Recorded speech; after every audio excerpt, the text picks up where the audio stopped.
आइए दोस्तों देखते हैं आयतन में बेलन से संबंधित बहुत ही ज़्यादा अच्छा टाइप है।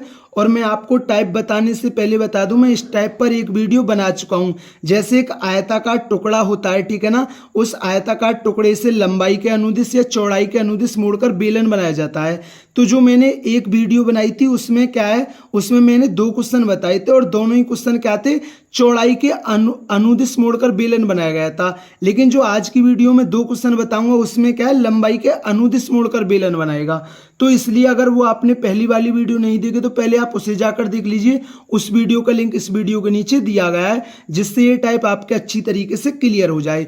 तो देखते हैं बिना कुछ देरी के। क्वेश्चन है 44 सेंटीमीटर गुणा 28 सेंटीमीटर आकार के कागज की एक आयताकार शीट को, एक आयताकार शीट है, ठीक है ना, उसकी माप क्या है 44 सेंटीमीटर गुणा 28 सेंटीमीटर, मतलब 44 सेंटीमीटर लंबाई है, 28 सेंटीमीटर चौड़ाई है।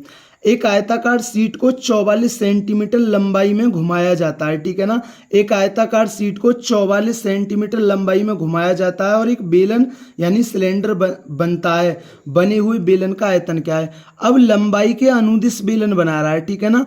अब वो क्या कर रहा है, लंबाई के अनुदिश बेलन बना रहा है, ठीक है ना। अब जो ये है ना, इसको मोड़ दे रहा है, ठीक है ना, ऐसे बना रहा है, ठीक है ना, बेलन।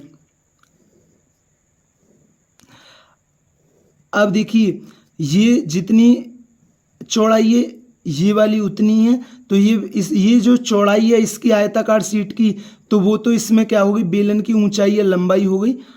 अब देखिए समझना, अब जैसे ये है, अब भाई इसकी लंबाई कितनी होगी, इसकी लंबाई तो 44 सेंटीमीटर होगी, क्योंकि ये 44 सेंटीमीटर है। इसकी लंबाई तो 44 सेंटीमीटर होगी या नहीं होगी। आप बोलोगे भैया बिल्कुल 44 सेंटीमीटर ही होगी, ठीक है ना। अब देखिए इसकी लंबाई क्या है, ये 44 सेंटीमीटर, ये क्या गोल सर्कल है, ठीक है ना, गोल सर्कल है। और गोल सर्कल की परिधि क्या होती है 2πr। उसकी गोल सर्कल की लंबाई कितनी होती है 2πr, और हमारे हिसाब से 2πr लंबाई होती है। और क्वेश्चन में कितना है 44 सेंटीमीटर है, मतलब वृत्त की परिधि कितनी होती है 2πr। अब देखिए पाई का मान 22/7 लीजिए और गुणा आर बराबर कितना 44। तो यहाँ से इस सिलेंडर की त्रिज्या आ जाएगी, 44 से 44 कट गया, आर की वैल्यू कितनी आ गई 7 आ गई। तो इस बेलन की त्रिज्या कितनी आ गई, इस बेलन की त्रिज्या आ गई, वो कितनी आ गई, वो आ गई 7 सेंटीमीटर, ठीक है ना। बेलन की त्रिज्या कितनी आ गई 7 सेंटीमीटर आ गई।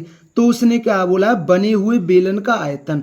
अब इस बेलन का आयतन हम जानते हैं, जो बेलन का आयतन होता है, बेलन का आयतन क्या होता है, बेलन का आयतन होता है πr²h, ठीक है ना। बेलन का आयतन क्या होता है πr²h, ठीक है ना। अब r की वैल्यू कितनी है 7 × 7, h कितना है, h है 28, ठीक है ना। अब देखिए 7 से 7 घट गया, 22 सत्ते कितना होता है 154 होता है। अब 154 में 28 की गुणा करेंगे तो 28 को 30 - 2 लिख लो, ठीक है ना। 3 चौक 12 का 2, 15 × 45 46, 2 चौक 8, 15 दूनी 30, और 2 1 और ये कितना बचा 3, तो ये कितना आ गया, ये आ गया 4312 सेंटीमीटर क्यूब, 4312 सेंटीमीटर क्यूब। तो ये क्वेश्चन आपके अच्छी तरीके से क्लियर हुआ होगा।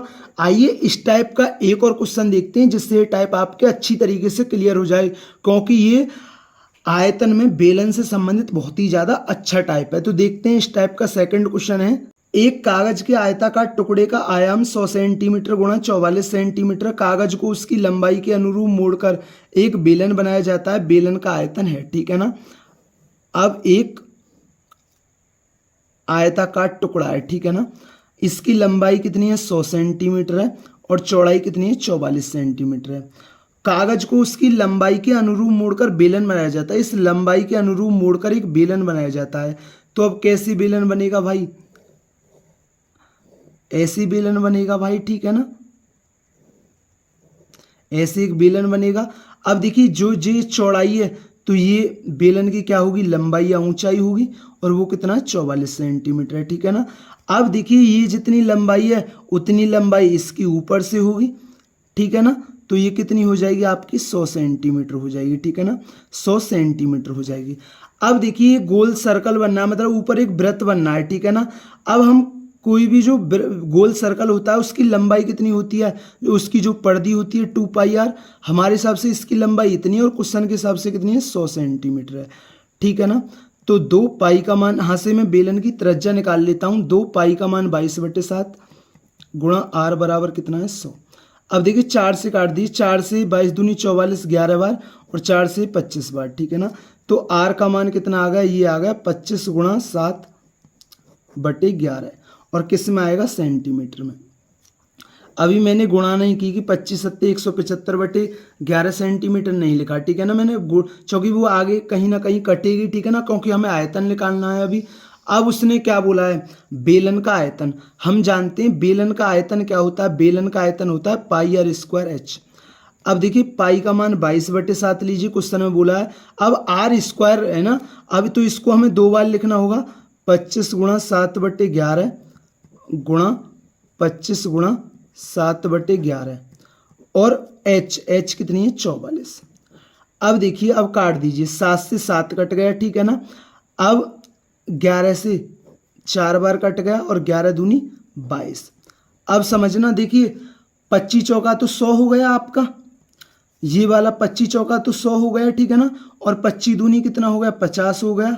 और ये क्या आपकी 7 है, तो 7 पंजे 35 और क्या जीरो है, 3 जीरो ये हैं, तो 35,000 सेंटीमीटर क्यूब आएगा, ठीक है ना। तो उसने क्या बोला, बेलन का आयतन है, ठीक है ना। तो बेलन का आयतन कितना होगा, 35,000 सेंटीमीटर क्यूब होगा, ठीक है ना।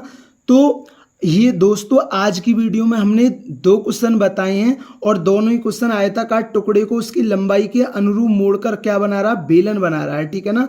क्या बना रहा है, बेलन बना रहा है, ठीक है ना। और मैं आपको फिर बता दूं, जो मैंने इससे पहली वाली वीडियो बताई थी उसमें चौड़ाई के अनुरूप मोड़कर बेलन बनाया था, ठीक है ना। उसमें भी मैंने 2 क्वेश्चन बताए थे, इसमें भी मैंने 2 क्वेश्चन बताए हैं। अगर वो आपने पहली वाली वीडियो नहीं देखे तो पहले आप उसे जाकर देख लीजिए, उस वीडियो का लिंक इस वीडियो के नीचे दिया गया है। अगर दोस्तों वीडियो अच्छी लगी हो तो वीडियो को जरूर लाइक किया करें, चैनल पर नए तो चैनल को जरूर सब्सक्राइब किया करें। थैंक यू दोस्तों।